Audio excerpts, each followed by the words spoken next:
મહર્ષિ વેદવ્યાસ સમાજના સાચા ગુરુ હતા. તે પરથી પરંપરાનુગત વ્યાસ પૂજા એ ગુરુ પૂજા તરીકે ઓળખાય અને વ્યાસ પૂર્ણિમા એ ગુરુ પૂર્ણિમા તરીકે ઉજવવા લાગી. જેમ નિર્જીવ વસ્તુને ઉપર ફેંકવા એક સજીવ વસ્તુની જરૂરિયાત રહે છે, તેવી જ રીતે લગભગ જીવહીન અને પશુતુલ્ય બનેલા માનવને દેવત્વ તરફ લઈ જવા એક જીવંત વ્યક્તિની આવશ્યકતા હોય છે, અને તે એટલે ગુરુ. માનવને દેવ બનાવવા તેની પશુતુલ્ય વૃત્તિઓ પર સંયમ મૂકવો પડે છે, અને આ સંયમ તેને ગુરુના જીવનમાંથી મળી રહે છે. ગુરુ એટલે જે લઘુ નથી તે, અને જે લઘુને ગુરુ બનાવે તે.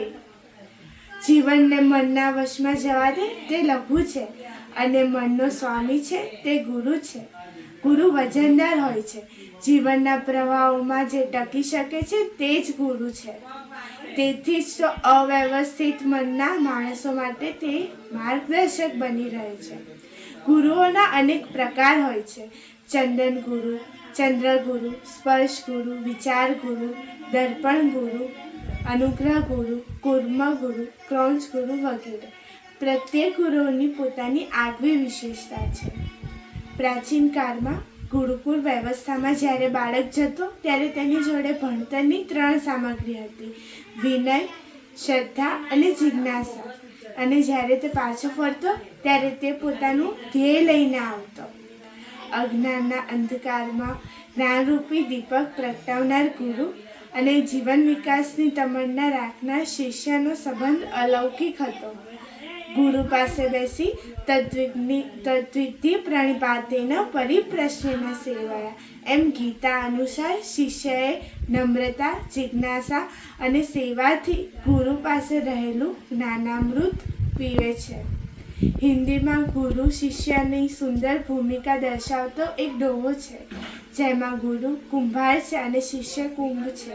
જેમ કુંભાર માટીની ઝીણી ઝીણી ખોડ કાઢીને તેને ધારેલો આકાર આપવા ટપલા મારે છે, તેમ ગુરુ પણ શિષ્યની નાની નાની ભૂલો કાઢી તેને ધારેલો આકાર આપવા ટપલા મારે છે.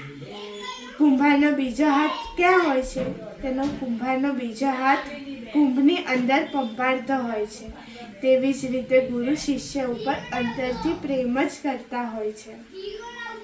શિષ્યની એક એવી સ્થિતિ આવે કે ગુરુ ગોવિંદ દોનો કરે, કાકુ લાગુ પાય, બલિહારી ગુરુ આપકી ગોવિંદ તિયો બતાય. એટલે ભગવાન અને ગુરુ બંને ઊભા છે ત્યારે શિષ્યને મૂંઝવણ થાય છે કે હું પહેલાં કોને પગે લાગું. ત્યારે તે ગુરુની બલિહારી છે કે તેમણે ભગવાન તરફ ઈશારો કરીને તેમને પગે લાગવાનું જણાવ્યું. સાચે જ ગુરુ હંમેશા ઈશ્વરનિષ્ઠા જ વધારતા હોય છે. ભગવાન પોતે ભાગવતના 11મા સ્કંધમાં તેમની મહત્તા બતાવતા કહે છે કે મને મારું રૂપ ગુરુનું જ છે, તેમનો ક્યારેય તિરસ્કાર ન કરવો અને તેમને પ્રત્યે કોઈ દિવસ સાધારણ મનુષ્ય ભાવ ન રાખવો. જ્ઞાનના સૂર્ય, પ્રેમના મહાસાગર અને શાંતિના હિમાલય એવા ગુરુનું પૂજન કરવું જોઈએ. ગુરુ પૂજન એટલે સત્યનું પૂજન. ગુરુ પૂજન એટલે જ્ઞાનનું પૂજન. ગુરુ પૂજન એટલે અનુભવનું પૂજન. ગુરુએ બતાવેલા માર્ગ પર ચાલીને જીવન જીવીએ એવી જ જગતગુરુના ચરણોમાં પ્રાર્થના છે.